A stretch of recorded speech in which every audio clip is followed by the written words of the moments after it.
ரவையை சேர்த்துக்கணும். அந்த ரவையை நல்லா லோ ஃப்ளேமில் பண்ணி கொதிக்கிறதுக்கு ரெடியாக இருக்கும்.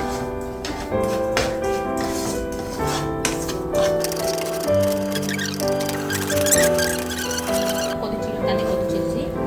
இப்போ அதை கணக்காக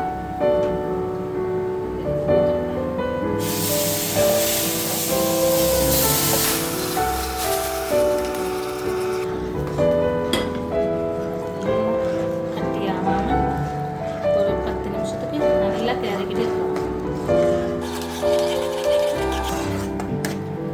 இப்போ நல்லா வெந்து இப்போ நம்ம கொஞ்சம் தொட்டு பார்த்துக்கணும். இப்படி வந்து இப்போ வெந்துருச்சு. இப்போ இந்த டைமில் நம்ம சர்க்கரை சேர்த்துக்கணும்.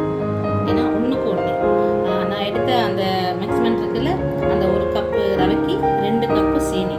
அப்போ தான் நல்ல இனிப்பு டேஸ்ட்டாக வரும். நல்லா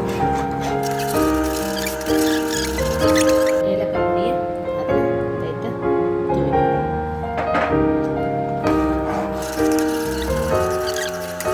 நம்ம இப்போ வறுத்து